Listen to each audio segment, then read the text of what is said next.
दिल्लीतनं आजच्या दिवसातली सगळ्यात मोठी बातमी, दिल्लीच्या नव्या मुख्यमंत्री कोण असणार याबाबत मोठी उत्सुकता निर्माण झालेली होती आणि अखेर नव्या मुख्यमंत्र्यांचं नाव आता समोर आलंय।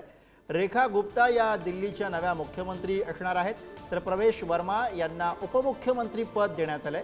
रेखा गुप्ता या शालिमार बाग विधानसभा क्षेत्रामधनं प्रथमच आमदार म्हणून निवडून आल्यात। भाजप विधिमंडळ दलाच्या बैठकीमध्ये त्यांच्या नावावरती शिक्कामोर्तब करण्यात आलं। रेखा गुप्ता दिल्लीच्या चौथ्या महिला मुख्यमंत्री असतील। त्यांच्या आधी आतिशी मार्लेना, शीला दीक्षित आणि सुषमा स्वराज यांनी दिल्लीचं मुख्यमंत्रीपद भूषवलंय। तर दिल्लीच्या नव्या मुख्यमंत्री रेखा गुप्ता या कोण आहेत आपण बघूया। राष्ट्रीय स्वयंसेवक संघाच्या त्या सक्रिय सभासद आहेत।